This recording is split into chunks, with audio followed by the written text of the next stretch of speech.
The relationship with France is not about one day or one particular moment. It's an ongoing, long-time relationship that is deeply, deeply based in the shared values, and particularly the commitment that we share to freedom of expression. All right, ladies and gentlemen, there's the Secretary of State, and I still cringe when I say that. John Kerry saying or answering criticism as to why he wasn't sent, or Biden wasn't sent, and Obama didn't go to the rally. And of course, subsequently, the president's spokesman, Josh Earnest, said it was a mistake. Somebody of a higher ranking should have been there. He didn't say the president should have been there. Joining us now is our friend Alan West, president and CEO of the National Center for Policy Analysis. Of course, former Florida congressman, retired Army lieutenant colonel, and author of Guardian of the Republic. Hello, sir. How you doing, Steve? I'm doing well. What's your take on the fact that the White House actually admitting not that the president should have been there, but that they made a mistake and someone of a higher ranking than the assistant to the assistant to the assistant of something should have actually been there? Well, they made a horrible mistake, and the president should have been there. If the president found time to go to Nelson Mandela's funeral, if the president found time to send 3 White House officials to the funeral of Michael Brown out in St. Louis, he should have been there locking arms with the leaders of France, Germany, the Russian Prime Minister, England, Benjamin Netanyahu, even Mahmoud Abbas was there. And so when you wear the title of the leader of the free world, that means that you just don't use Air Force One to fly down to Knoxville, Tennessee to talk about free community college education. That means that you show leadership. And unfortunately, this was an abdication of it. And, it would have been better if Secretary of State John Kerry had just said, we blew this one, instead of coming up with this excuse and saying that people are quibbling over it, because this is something that's been heard and is reverberating across the world, and even more so, it's emboldening our enemies who just shut down and hacked into the U.S. Central Command website today. Well, that's another thing. I mean, the fact that they claim it's ISIS that hacked into CENTCOM on so many different social media platforms. What does that say? Well, it says that this is a total warfare, and unfortunately it seems that the only person that understands this ideology and that we have to fight against this ideology is the president of Egypt, Abdel Fattah el-Sisi. He is saying the type of things in front of the most distinguished Islamic jurisprudence university there in Cairo that our president, when he spoke in Cairo, Egypt, instead he invited the Muslim Brotherhood to be on the front 2 rows.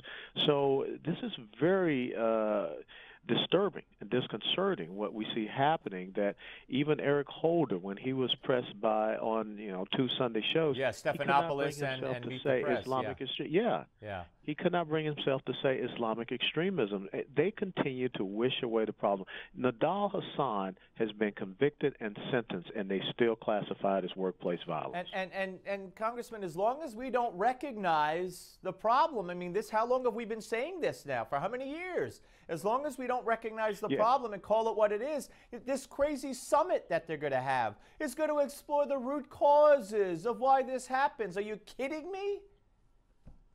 Yeah, we don't need summits. This is not about violent extremism. As a matter of fact, I did some research, and it seems that this was a meeting that was scheduled in October that had been rescheduled to February anyhow. So it is not tied to what is happening. So they're trying to use this to say, see here, we're responding. The only way you respond is to come out and stand up and say, as General el-Sisi, President el-Sisi in Egypt did, that this is about the ideology. If you don't recognize the ideology, if you don't recognize this as Islamofascism, Islamic totalitarianism, Islamic terrorism, jihadism, then that's just the same as saying, well, what was World War II about? The kamikaze and the blitzkrieg? So this administration has to recognize the enemy. And I think that this is going to end up being foreign policy and national security, a more important topic than we would think come the 2016 I am cycle. so glad you said that, because you're coming back for the next segment, and I want to talk about 2016 and also a little bit about 2015 with the new Congress. So stay where you are, folks. Former Congressman Alan West is with us, and he will be back with more right after this on Newsmax Television.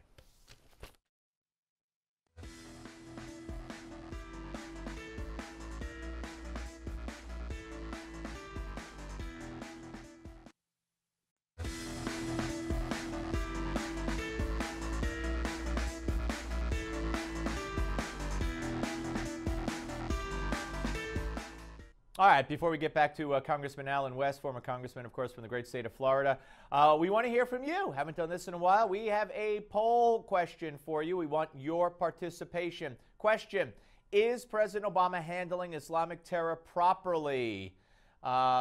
Is that what they call a no-brainer?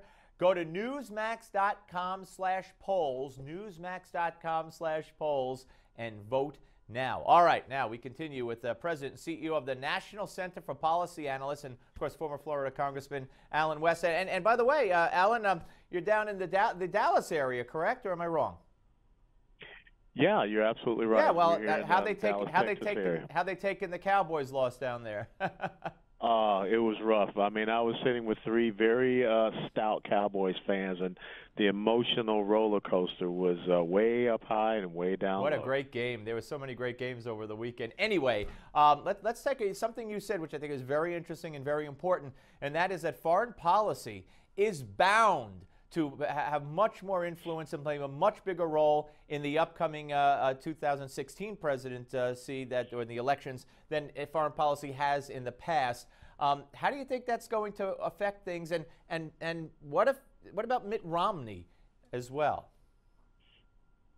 Well, look, I think that a lot of people are realizing that this is going to be a wide open opportunity, because any candidate running on the Democrat side is going to have to, associate themselves with the policies of Barack Obama.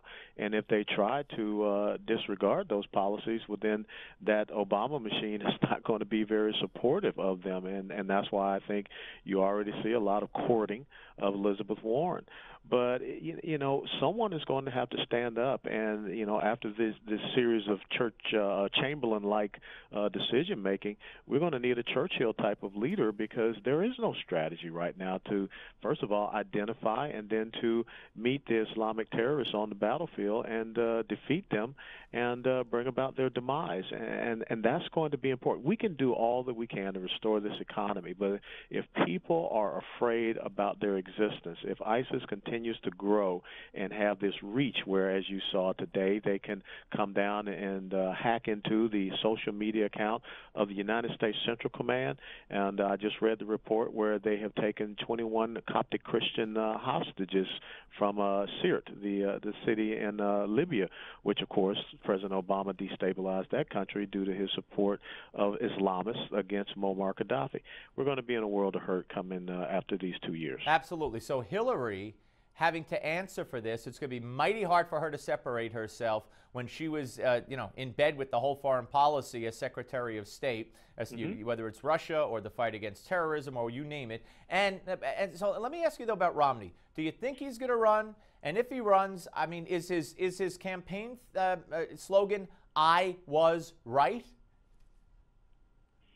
Well, I think that has a lot to do with it. Him saying, I remember the foreign policy debate when he said that Russia was a geopolitical threat, and President Obama said that, the 80s are calling for their strategy back. So he looked like he was spot on. But, I just don't know what the reaction will be, from, of course, number one, the donor base, and number two, the grassroots movement. So I believe that between now and I would give it May time frame, you're going to see a lot of, positioning and posturing. Governor Huckabee looks like he is going to probably get into it. You still have some other governors that are sitting in office right now, like the Scott Walkers, like the John Kasichs of the world, and even Governor Rick Perry, who will probably make a venture into this as well. So the field has not settled. So right now it's very early. It's like the first quarter of a football game. You can't determine the outcome yet. Yeah, no, absolutely. And what about where are we in the new Congress? It should be the first quarter there as well. But with the re-election of Boehner, they're going to go for Keystone, the Senate and the House. The House passed it already. President's going to veto it. They need 4 votes in the Senate to override. I mean, is this Republican Congress going to do anything that's going to really make the base say, wow? Well, the most important thing that they have to do is evidence who Barack Obama is. They have to show that he is the intransigent ideologue. They have to show that he's the obstructionist because he no longer has Harry Reid to block the, I think it was almost 367 pieces of legislation. So he never had to use his veto pen because Harry Reid was his veto pen. Now we have to put the president in a position to say, whose side are you on? Are you on the side of liberty and freedom or the Islamic terrorists? Are you on the side of the American people and true economic recovery, or you just want to continue to run around the country talk about free community college tuition? Right. All right. Hey, always great to talk to you, Alan. Best of luck again as CEO of the National Center for Policy Analysis down in the Dallas area, and we'll talk to you soon, sir. Thank you, and good luck. Thank you. Follow us at www.ncpa.org. ncpa.org. ncpa.org. There you go, folks. Follow him. All right, Alan West, ladies and gentlemen. When we come back, well, more of the show. Don't you go away.